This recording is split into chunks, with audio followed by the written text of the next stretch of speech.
Hello, and welcome to, what are we on, session 8 of the Nomadic Fanatics podcast.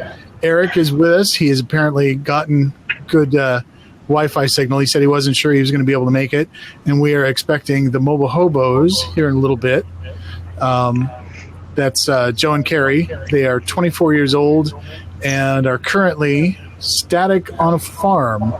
I'm given to understand they bought an RV for $1,500 and then revealed it to their families within a week or two of each other and then took off. Eric, you were last week at the gathering in Corpus Christi. What was that like? It was great. That's the first big meetup type thing that I've done anywhere with a large group of people. And as a bonus, everybody is pretty much in an RV or a camper van or some kind of tent. Everybody's camp minded. So there was some great conversations. It was fun to see a whole lot of other people that had different, builds inside the RV.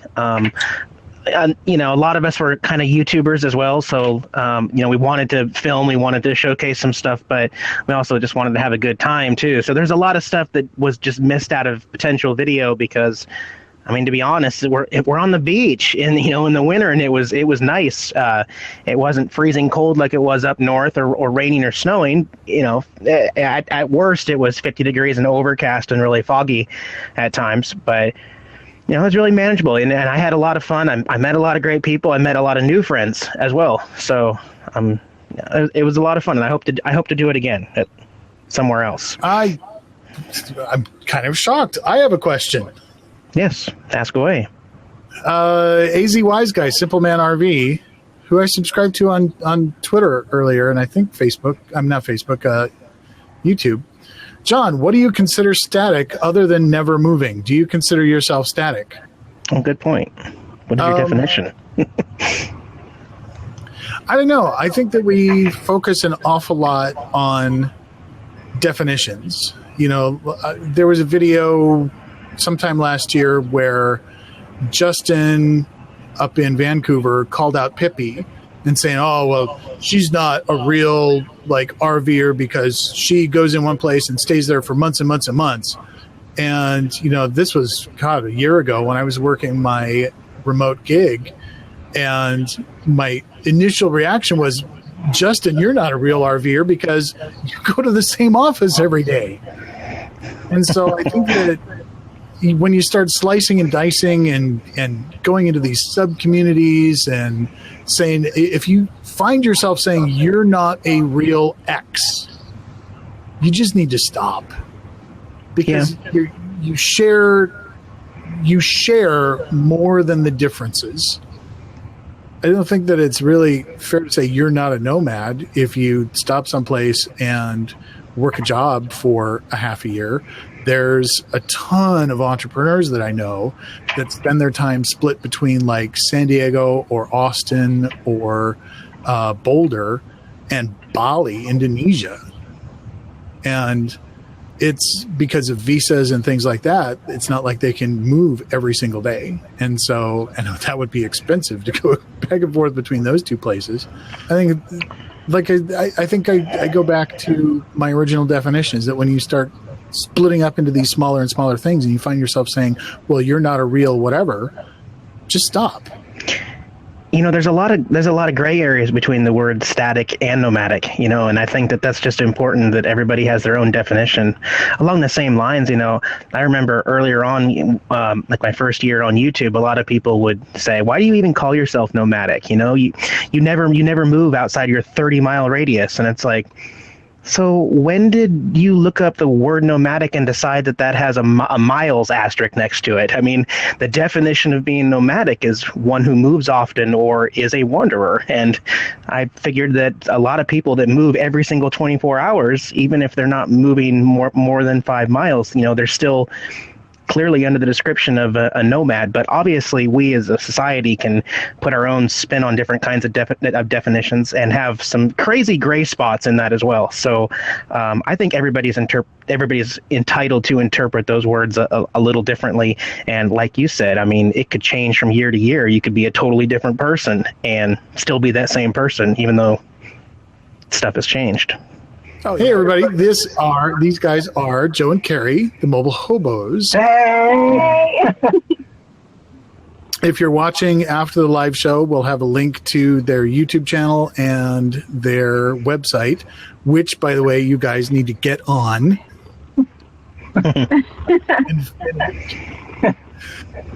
And I was telling everybody that you guys basically went online and found a $1,500 RV and introduced it to your parents and your families, and then you hit the road. And so where did you guys wind up? Well, I'll have Carrie explain. Yeah, how do we get? Yeah. Well, we're currently in Alabama, and it took us about, we thought about RVing for at least a year before we actually did it. But to actually move out, like to actually do everything, it actually took us like 4 days to like get rid of everything. The idea took, so the idea was about a year long. And we just couldn't wait another year, and we had no idea, we had no clue on how RV works. Nothing about the lifestyle. We just wanted to do it. And first people we saw on YouTube was Eric. And we're like, hey, let's just do it, So you guys got rid of everything in 4 days? Yeah. Yep. Tell me more about that. Because it took me 4 months to pare down to an 8x10 walk-in closet, and I still brought too much stuff. Yeah, I mean, we got rid of most stuff, but we actually still need to get rid of some stuff. Yeah. We're looking around. We're like, we still have to go and do a whole bunch of, reconsideration of stuff that we have. I think we have like 4 tubs of stuff that we have stored with family and friends. So it's, now that we're in the RV, we realize what stuff that we want to keep and what stuff that we don't even think we need anymore. Stuff that it was hard to let go at the moment, but now that we're living the lifestyle RV, we realize it's not necessary. Joseph Villalobos, who I mentioned last week, he's got an awesome Facebook group, Rubber Tramp Nation. If you guys aren't members, you might consider it. Okay, for sure, yeah. What kind of RV did you guys get for $1,500? 1988. Tell us the good, the bad, and the ugly. Exactly. It's 88 Tasca Sunflyer, 22 feet, 454 Chevy. So tiny. Yeah. Compared to our 800, what was it? 2-bedroom, like, I mean, we're living in an apartment. It's, nothing compared to this tiny little place. Hey, tell us the apartment's big now, What was the biggest, hardest challenge of adjusting to having, what is that? Like 200 square feet. Yeah. What was the biggest challenge? I think for me, it's probably the bathroom. Just not having that space to get ready, and then the sleeping. The bed is not quite a full size. So it's almost like it's very similar to Eric's old RV bed. Mm-hmm. Okay. I think it's about the same size, the same layout. So, but for me, the hardest part, I think it was everything. The hardest part can't be everything. I can't. I could be here 3 hours telling you what. I can give you a list of stuff.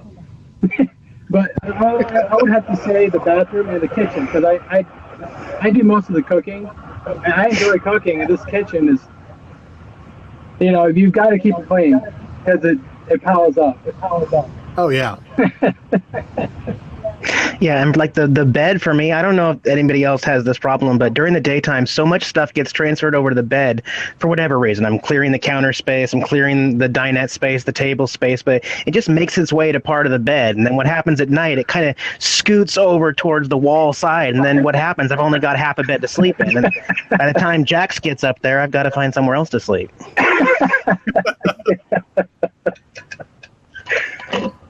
Yeah. Our clutter spot is the sofa that we have right in when you walk in the door. Just everything lands there. So Yeah. And we can clean one day, and 30 minutes later, it's like messy again. It's so easy. It's hard to keep a smaller space clean for sure. It really is. I feel like maybe we have too much stuff in here, you know? I'm still downsizing every single week. I'm still saying, hey, do I really use this enough? Goodwill. Yep. Have you thought about starting remote business? I'm going to assume that's going to us. Yep. We want to have our own business sometime. We just don't know what.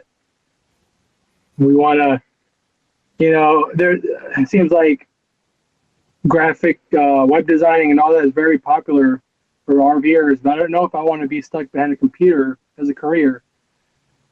I don't know. We just don't know yet what, we do want to have our own business, but we don't know what. What's on the list? Flea markets, selling at different flea markets and selling something that we have a passion for. That's one idea. Yeah. Now I don't know what how it works and what the process behind that, but it's just an idea, and there's a lot of ideas, And like I think there was one one podcast you talking about how like we have an opportunity. Hey. We have an opportunity as full timers to be somebody, to do something in your life, to learn something. So that's kind of where we are. And as far as work camping, we haven't done it, but it kind of sounds dreadful, like working at RV parks and stuff. It's something that we don't want to do, but I feel like we might do it just because we might have to. We're not sure. Which is funny because all the travels I did last spring, ran into tons of people who are work camping, and it seemed like the lowest stress. If you have to have a job, that seemed like the lowest stress job you could possibly have. Yeah. Because you're dealing with people that are on vacation all the time. And there are, occasionally some jackasses, but most people are out to have a great time. Mm-hmm. And so you're dealing with happy people all the time. If you want some insight, if you guys want some insight into what work camping is like, check out Our Mule Adventure. Clark Huckwald, they go and work at the South Lake Tahoe campground, South Lake Tahoe or Tahoe Valley campground every summer.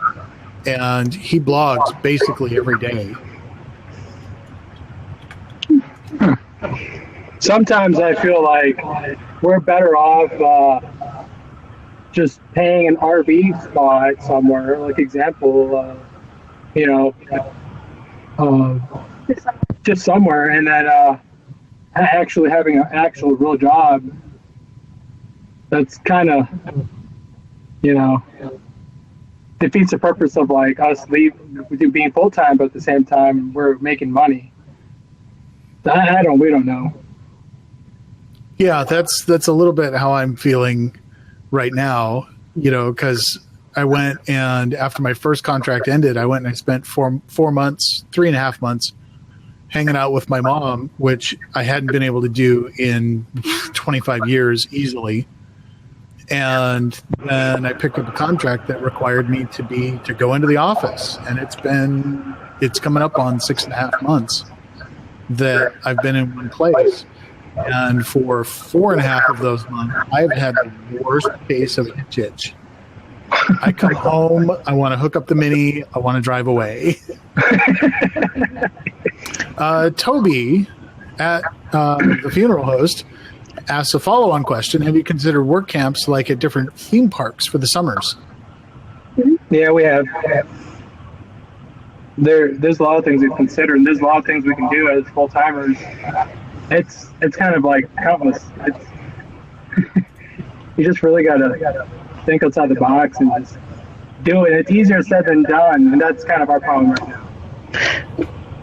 On a similar question, Paul Ansel one was saying that ski resorts and whitewater rafting places hire seasonal stuff also. And I know from experience back in the Northwest, I actually did the seasonal ski lift stuff up there, which was great because it was like 3 months, and plus I could live in Olympia and commute an hour and a half up to the mountains. So it was still kind of a mild, wet winter, and to deal with the snow, and we carpooled and did that kind of stuff. But that kind of stuff would fit me like a 2 or 3 month gig like that's seasonal. That definitely changes. There's a clear difference between working at the ski slopes one season and then working, white water rafting when it's 90 degrees out. That kind of stuff would be healthy to someone that's nomadic and likes to see different stuff.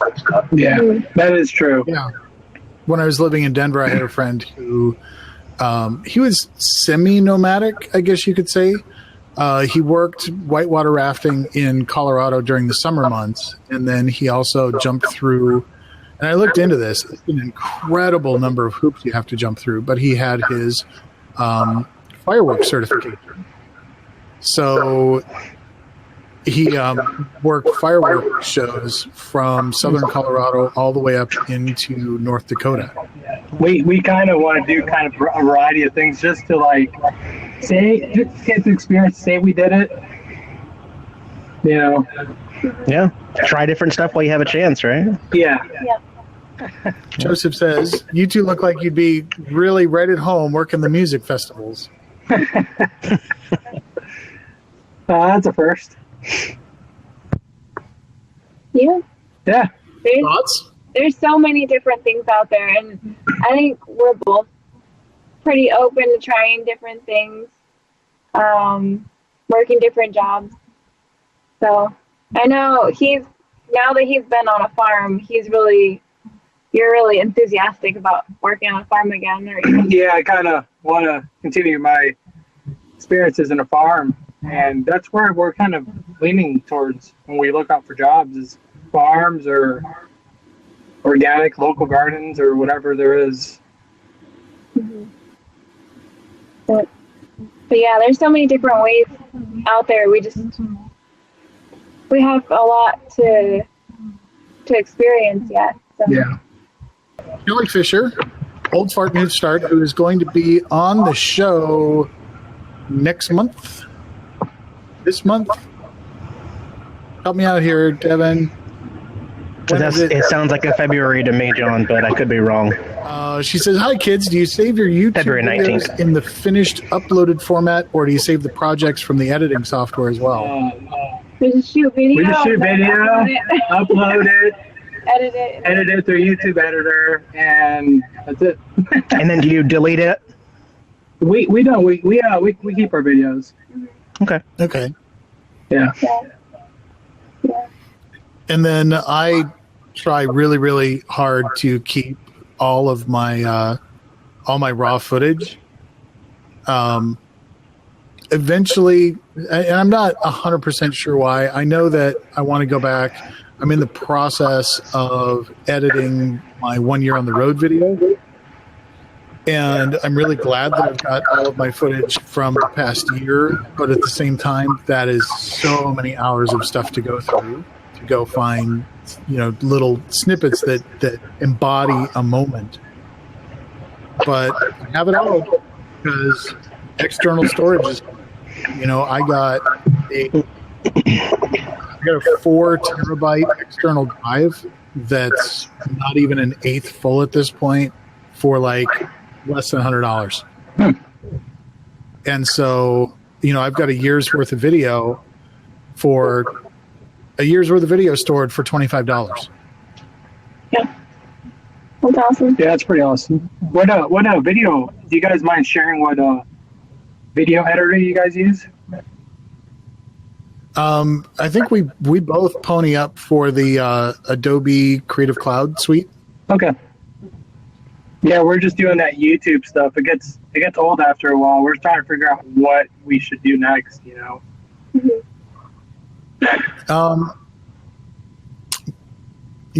With the Windows 10 laptop, I might move to next step up. I think would be Windows Movie Maker. Okay. Which is what a number of different people I know use. I know RV Lady uses it. It does come with a certain look and feel. I think I've never asked him, but I'm just going to take a stab in the dark and say that Patrick does his video editing possibly in Windows Movie Maker as well. Just because of the way that the titles wind up looking. John Spoonamore, I know you guys are just starting out, but have you had that awesome what the fuck moment? I think every other day I do. I wake up and I'm like, why am I here?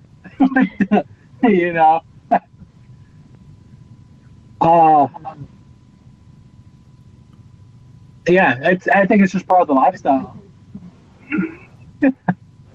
At least for us.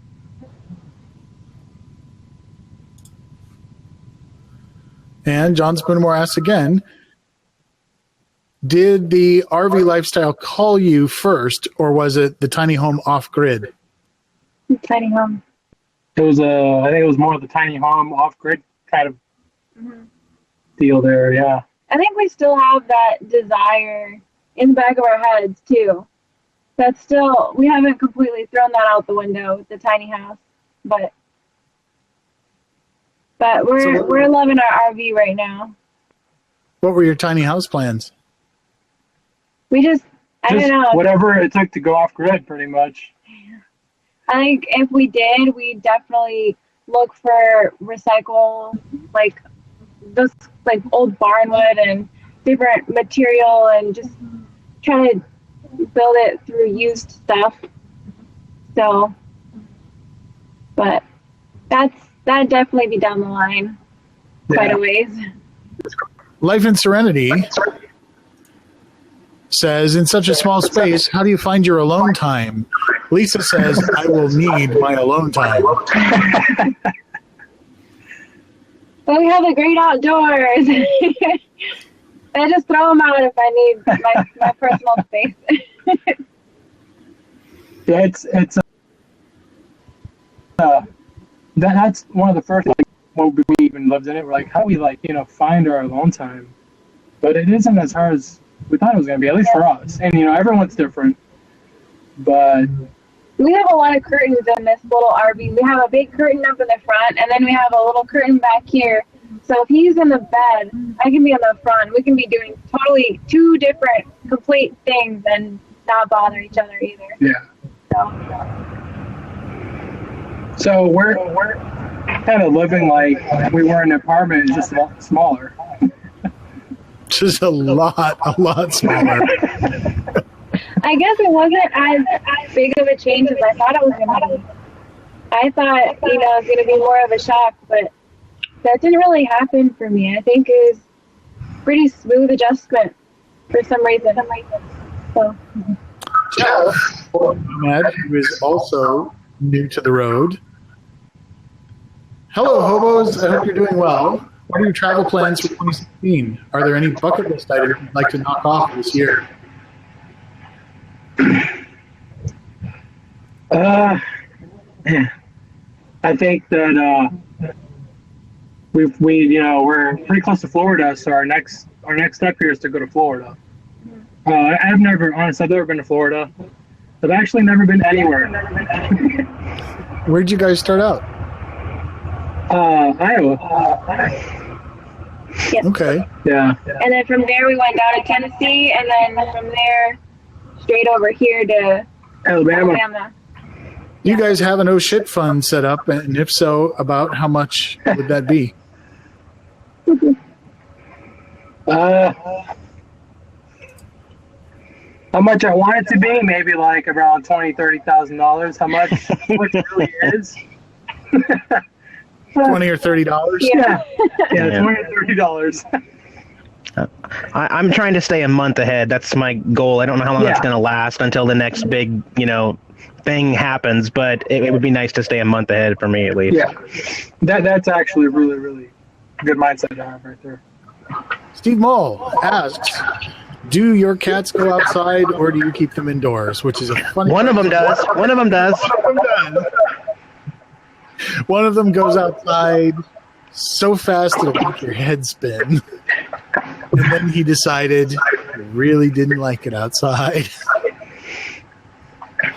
But Figaro, he'll go over and he'll go down in the step well to go outside, and he'll just have this plaintive cry, meow. And some days, like on the weekends, I'm here and really not that interested in babysitting him because I'm, busy doing stuff in here or whatever. And so I'll just open the screen and the two of them will sit there side by side watching out the door. Like out the door is something special. I don't know. But other times I'll go over and I'll get down in the stairwell. So my feet are on the bottom step and my knees are on the next step. And he has gotten to the point after only 8 years of trying to get the stupid cat leash trained. He's made a ton of progress. I've got a playlist of Figaro Goes Outside, Volume 1, Volume 2, Volume 3, etc. And most of the time, I've put the harness on him, and I'm basically dragging him on his side out of the coach. But now, he'll come running over and lay down on his side while I put the harness on. And then he'll stand up and wait for me to put the leash on.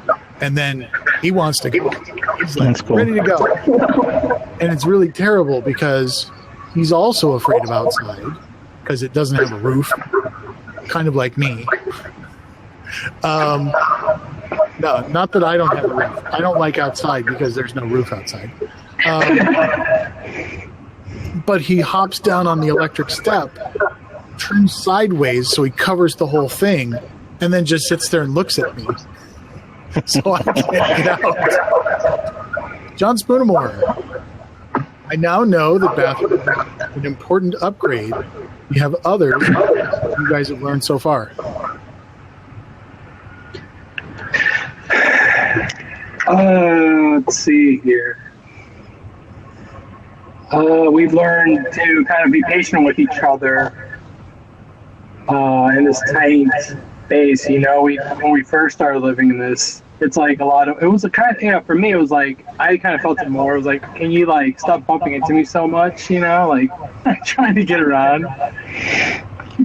So I've learned to kind of be more patient and, I don't know, just accept it more. I don't know if that's a consideration that I've learned so far, but,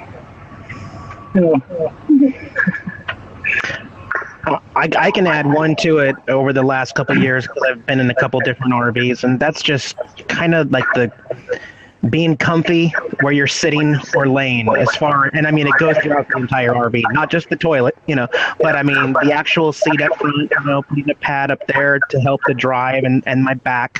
The dinette, the cushion's really thin.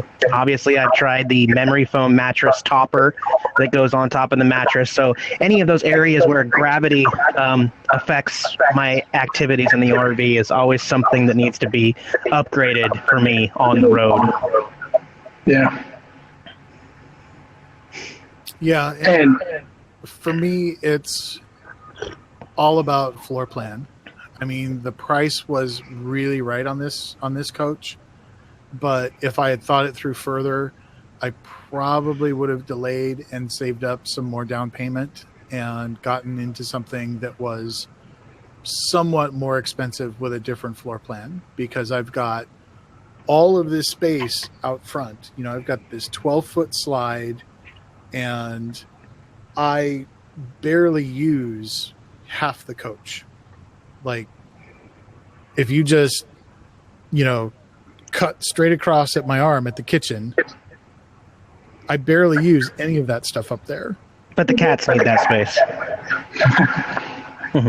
And so, I could probably, I keep considering the possibility of trading and going into a Class B, but a Class B is a little bit too small. When the Snowmads were here, they said, you don't live in a van, you live out of a van. And I like a roof, okay? I'll be honest, I like a roof. And so Class B is probably a little small. This is probably 30 feet is probably a good size for me. Joseph, again, have you guys done truck stop and Walmart boondocking yet? And if you have, do you have a preference? I did truck stop quite a bit as a truck driver, not in the RV. And we did our first Walmart boondocking on our way to Alabama. And it's really hard to compare right now in an RV. We haven't really done an RV, but the Walmart experience, we actually liked it. We're not completely set up to do boondocking right now, though, because we don't have a generator and we only have one battery. So at that point, we didn't have lights and we didn't need any heat or any air conditioning. So it's perfect for the first time to try it out. But we definitely need to get set up for that. I have a couple comparisons between that as well, just to add to Joseph's question, because I think of Walmart's as kind of a great place where you just don't have to worry. It's kind of a worry-free place to literally just sleep, and that's really all I use it for anymore, if I use it at all. To pull in when it's dark, sleep, leave as soon as it gets bright in the morning. Truck stops have a big con, and that is the trucks often idle their engines or their refrigerator units or their whatever's going on. There's a lot of ambient noise. One of the things is, though, it is an ambient noise that you can sleep through, and there's so much lights at a truck stop that I actually feel more comfortable sleeping there because it's so much brighter. I can have natural light coming through the blinds and not have to use any of my lights in here. Every truck stop I've been at, it's just been like the sun, Mars is just bright. So it depends, but there's pros and cons of both, I think, too. Yeah. Yep, and I've done truck stop camping, which I thought it was kind of interesting seeing the way the trucks kind of came and went over the course of the time that I was there. And I've done, I think my second night was at a Walmart. I forgot. My first night was at a Walmart. My first night was I had these big plans to drive all the way to Amarillo from Denver, and it took me so long to get out of town that I jumped in the RV and drove 21 miles to the Walmart in Aurora, Colorado. And that Walmart is the best Walmart I've ever been at. It has a dedicated truck and RV space. It's got like 21 spaces for trucks and RVs. Nice. And that blew away my expectations. No Walmart that I've stayed at since has measured up to that. And then I stayed at a KOA that was next to a truck stop. So it was like staying at a really expensive truck stop. Oh, and that weekend they also happened to be cutting down basically all the trees on the property. So it was the truck stop and the chainsaws and the front end loader that was running back and forth these chunks of 70-foot palm trees. John Spoonamore, are we depending on propane or solar more, or just a good combination? Are you using any alternate fuel sources for heating, cooking, and or cooling? We're doing propane right now, and we're hooked up to electric, and we have an electric stovetop. That we bought, yeah. That we bought at Walmart. We bought it thinking that it was just going to be like an emergency. We were going to use the propane. And then the propane was just turning all of our pots and pans black and just a mess to clean up. And so we started using that. And now, it doesn't cost as much propane and it's easier on the dishes. And we rely on it 100%. So. And it's the one burner one that was on sale in December. Two burners. Two burners. Oh, you got the fancy one. Yeah. Well, have a funny Christmas story. I got a Christmas present. I got the one burner for me as a Christmas present to myself because it was way on sale. And I was apparently mistaken about the cookware that I had because I brought it back here and set up the cookware that I had and realized that I had suffered from false economy because my $49 induction cooker doesn't work with my ceramic coated aluminum pans. Oh, man. My $49 induction cooker has turned into a pursuit of replacing it all with cast iron. Oh, man.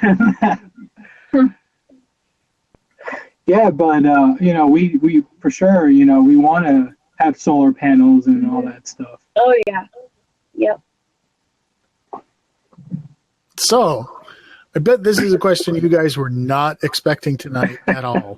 Heavy Kev, who just is getting on the road right now, he said, I saw him in the chat earlier, he said he's on his way to Atlanta. What advice would you guys give to a new full-timer? Has he purchased his RV yet? Yes. Oh, yeah. He's in- He's in it already. Okay.